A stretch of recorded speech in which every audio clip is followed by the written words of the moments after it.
अभिवादन मित्रों, मैं आप सबका आपके अपने चैनल पे बहुत बहुत स्वागत करती हूँ। उम्मीद करती हूँ आज की वीडियो भी आप लोगों को अच्छी लगेगी। अगर अच्छी लगे तो कृपया लाइक करें, सब्सक्राइब करें, शेयर करें, कमेंट करें और अंत तक ज़रूर देखें। आज हम लोग पौष पूर्णिमा के बारे में बात करेंगे। हिंदू पंचांग के अनुसार शुक्ल पक्ष की 15वीं तिथि को पूर्णिमा कहा जाता है और कृष्ण पक्ष की 15वीं तिथि को अमावस्या कहा जाता है। तो हर महीने एक कृष्ण पक्ष होता है, एक शुक्ल पक्ष होता है, अर्थात एक अमावस्या होती है और एक पूर्णिमा। हिंदू पंचांग के अनुसार पौष मास में शुक्ल पक्ष की पूर्णिमा का बहुत ही विशेष महत्व है। पौष पूर्णिमा को ही भगवती दुर्गा के शाकंभरी स्वरूप का जन्म हुआ था, इसलिए इसे शाकंभरी पूर्णिमा भी कहा जाता है। इस साल यह पूर्णिमा 28 जनवरी 2021 बृहस्पतिवार को है। जैसा कि हम लोग जानते हैं, पूर्णिमा तिथि को स्नान दान का बहुत महत्व होता है। इस दिन सूर्य को अर्घ देने से बहुत लाभ होता है, क्योंकि पौष का महीना सूर्य भगवान को समर्पित है और पूर्णिमा की तिथि चंद्रदेव को समर्पित है। इसलिए इस दिन सूर्य भगवान को अर्घ देना चाहिए और रात में चंद्रदेव को भी अर्घ जरूर देना चाहिए, क्योंकि इस दिन ऐसा करने से आपको असीम पुण्य की प्राप्ति होती है और आपका ये लोक और परलोक दोनों ही सुधर जाते हैं और आपके घर में कभी भी किसी समस्या का आगमन नहीं होता और माता लक्ष्मी की सदैव आप पर कृपा बनी रहती है। कहते हैं इसी दिन से कल्पवास भी शुरू हो जाता है। संगम के तट पे बहुत सारे भक्तगण इस दिन एकत्रित हो जाते हैं और उसी दिन से अपने कल्पवास और तपस्या शुरू करते हैं। ऐसा कहा जाता है कि कल्पवास करने से लोग जीवन मृत्यु के बंधन से मुक्त हो जाते हैं। महीने भर तक चलने वाले इस कल्पवास और तपस्या का समापन माघ महीने की पूर्णिमा तिथि को होता है। अब मैं आपको पौष पूर्णिमा व्रत की कथा सुनाती हूँ। कहा जाता है कि एक दिन श्री कृष्ण जी ने अपनी माता से कहा, इस भूमंडल पे एक अत्यंत प्रसिद्ध राजा चंद्रहास से फलित अनेक प्रकार के रत्नों से परिपूर्ण काटिका नाम की एक नगरी थी। वहाँ धनेश्वर नाम का एक ब्राह्मण था और उसकी स्त्री अति सुशीला रूपवती थी। दोनों ही उस नगरी में बड़े प्रेम के साथ रहा करते थे। घर में धन्य धान्य आदि की कोई कमी न थी। उनका एक बड़ा दुख था कि उनकी कोई संतान नहीं थी। इस दुख से वह अत्यंत दुखी रहते थे। एक समय एक बड़ा तपस्वी योगी उस नगरी में आया और वह योगी उस ब्राह्मण के घर को छोड़कर अन्य सभी घरों से भिक्षा लाकर भोजन किया करता था। रूपवती से वह भिक्षा नहीं लिया करता था। उस योगी ने एक दिन रूपवती से भिक्षा ना लेकर किसी अन्य घर से भिक्षा लेकर गंगा किनारे जाके भिक्षान्न को प्रेम पूर्वक खा रहा था कि धनेश्वर ने योगी का यह सब कार्य किसी प्रकार से देख लिया।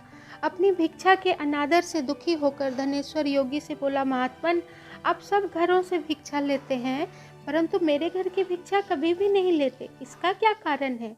योगी ने कहा कि निसंतान के घर की भिक्षा पतितों के अन्न के समान होती है और जो पतित के घर का अन्न खाता है वह भी पतित हो जाता है। चूंकि तुम निसंतान हो अतः पतित हो और पतित हो जाने के भय से मैं तुम्हारे घर से भिक्षा नहीं लेता। धनेश्वर यह बात सुनकर अपने मन में बहुत दुखी हुए और हाथ जोड़कर योगी से विनती की और कहने लगे, हे महाराज, यदि ऐसा है तो आप मुझे पुत्र प्राप्ति का उपाय बताइए।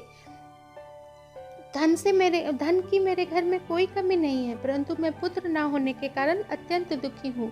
आप मेरे इस दुख के निराकरण का उपाय बताइए, आप सामर्थ्यवान हैं। यह सुनकर योगी कहने लगे, हे ब्राह्मण, तुम चंडी की आराधना करो। घर आकर उसने अपनी स्त्री से सब वृत्तांत कहा और स्वयं तप के निमित्त वन को चला गया।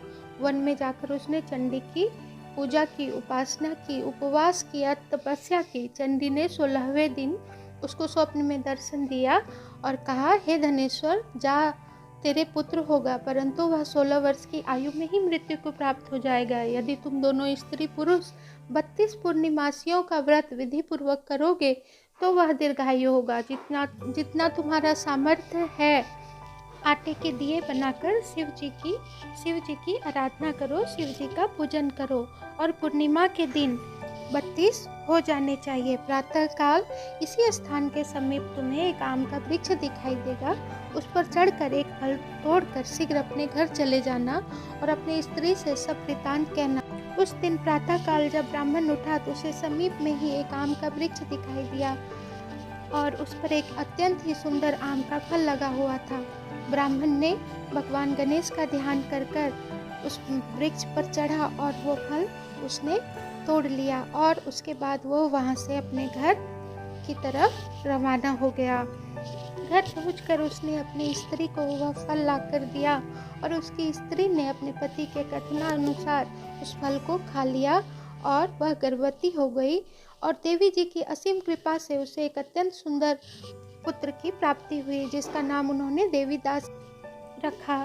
धीरे धीरे भगवती की कृपा से वह बालक बहुत ही सुंदर, सुशील और विद्यावान हुआ। दुर्गा जी की आज्ञा अनुसार उसके माता पिता ने 32 पूर्णमासियों का व्रत रखना प्रारंभ कर दिया और जिससे कि उसका पुत्र दीर्घायु हो। 16वां वर्ष लगते ही माता पिता को बड़ी चिंता होने लगी कि कहीं इस वर्ष मेरे पुत्र की मृत्यु ना हो जाए और अगर ऐसा हुआ तो हम लोग उसे सहन ना कर सकेंगे। ऐसा सोचकर उन्होंने बालक के मामा को बुलाकर उसे मामा के साथ काशी के लिए रवाना कर दिया। कहा, तुम लोग 1 वर्ष तक काशी में रहो और वहीं विद्या अध्ययन करो। और उसके बाद दोनों माता पिता मिलकर भगवती की आराधना करने लगे और पुत्र के मंगल कामना और दीर्घायु के लिए माता भगवती की उपासना करने लगे। कुछ समय के पश्चात बालक और उसका मामा एक दिन रात्रि बिताने के लिए किसी धर्मशाला में ठहरे हुए थे। उस दिन उस गांव के एक ब्राह्मण की अत्यंत सुंदरी, सुशीला, विदुषी, गुणवती कन्या का विवाह होने वाला था और उस कन्या का वर भी उसी धर्मशाला में ठहरा हुआ था। संयोगवश कन्या को तेल आदि चढ़ाकर मंडप आदि का कृत्य किया गया तो लग्न के समय वर को धनुर्वात हो गया।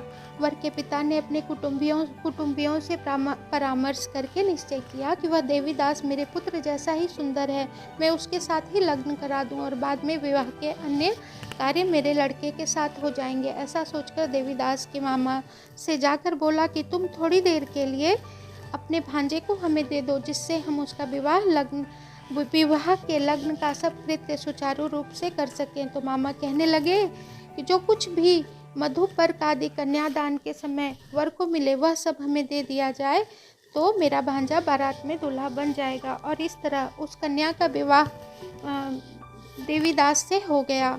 और विवाह आदि संपन्न होने के पश्चात पत्नी के साथ भोजन करने की जो रस्म थी, उस समय वह भोजन नहीं कर रहा था। तो उसकी पत्नी ने पूछा कि ऐसी क्या बात है जो आप भोजन नहीं कर रहे हैं। तब देवीदास ने सारा वृतांत पत्नी से कह सुनाया। तो पत्नी बोली, ऐसी चिंता क्यों करते हैं, जो गति आपकी होगी वही गति मेरी भी होगी। और ऐसा कहकर उसने अपने पति को भोजन कराया। इस तरह से वो रात व्यतीत हो गई। प्रातःकाल देवीदास ने अपनी पत्नी को 3 नगों से जड़ी हुई एक अंगूठी दी, एक रुमाल दिया और बोला, हे प्रिय, इसे लो और संकेत समझकर स्थिर चित्त हो जाओ। मेरा मरण और जीवन जानने के लिए एक पुष्प वाटिका बना लो, उसमें सुगंधी वाली एक नव मल्लिका लगा लो, उसको प्रतिदिन जल से सींचा करो और आनंद के साथ खेलो कूदो, उत्सव मनाओ। जिस दिन वह फूल सूख जाएंगे तो समझ लेना कि मैं जीवित नहीं हूँ, और अगर वो फूल हरे भरे हो जाएं तो जान लेना मैं जीवित हूँ। यह बात निश्चय करके समझ लेना, इसमें कोई संशय नहीं है। ऐसा समझाकर वह वहाँ से चला गया। और उधर जिस कन्या के साथ लड़की का विवाह तय हुआ था, वह प्रातःकाल गाजे बाजे के समय साथ लेकर कन्या को विदा कराने के लिए पहुँच गया। तब कन्या ने उसे पहचानने से इनकार कर दिया और कहा कि जो रात में आपसे मेरी गुप्त बातें हुई हैं वो कहकर सुनाएं। पर उसने कहा, मैं कुछ नहीं जानता। और उसके पश्चात लज्जित होकर वह अपना समूह लेकर लौट गया। बारात अपमानित होकर वहाँ से लौट गई। उसके कुछ समय काल से ग्रसित होकर एक सर्प उसे डसने आया, पर उसे काट न पाया, क्योंकि उसकी माता ने 32 पूर्णिमा का व्रत पूरा कर लिया था। लेकिन काल के प्रभाव से वह मूर्छित होकर जमीन पर गिर पड़ा, और उसी समय पार्वती जी वहाँ श्री शंकर जी के साथ वहाँ आ गई और उसको मूर्छित दशा में देखकर कहने लगी कि इसकी माता ने 32 पूर्णिमा का व्रत पूरा कर लिया है, तो इसे जीवन दान दे। इस प्रकार बालक दीर्घायु हो गया, और कुछ समय के पश्चात विद्या अध्ययन पूर्ण होने के बाद वह वापस अपने ससुराल पहुंचा, तो कन्या उसे देखकर अत्यंत ही प्रसन्न हुई। ससुर भी अपने दामाद को देखकर बहुत प्रसन्न हुए, और उन्होंने नगरवासियों के साथ मिलकर खूब आनंद मनाया। और श्री कृष्ण जी कहने लगे कि इस प्रकार धनेश्वर 32 पूर्णिमाओं के व्रत के प्रभाव से पुत्रवान हो गया। जो भी स्त्रियां इस व्रत को करती हैं वे जन्मांतर में वैधव्य का दुख नहीं भोगती और सदैव सौभाग्यवती रहती हैं। यह मेरा वचन है, इसमें कोई संदेह नहीं है। यह व्रत पुत्र पौत्रों को देने वाला तथा संपूर्ण मनोकामनाओं को पूर्ण करने वाला है। 32 पूर्णिमाओं के व्रत करने से व्रती की सब इच्छाएं शिव जी की कृपा से पूर्ण होती है। इस कथा को सुनने मात्र से सुख सौभाग्य की वृद्धि होती है, और उस भगवान की कृपा आप पर सदैव बनी रहती है। भगवान आप सबका ये व्रत पूर्ण करें, आपके पौष पूर्णिमा का व्रत मंगलमय हो। अगर वीडियो अच्छी लगे कृपया लाइक करें, सब्सक्राइब करें, शेयर करें, कमेंट करें। अंत तक देखने के लिए आप सबका बहुत बहुत धन्यवाद। Thanks for watching.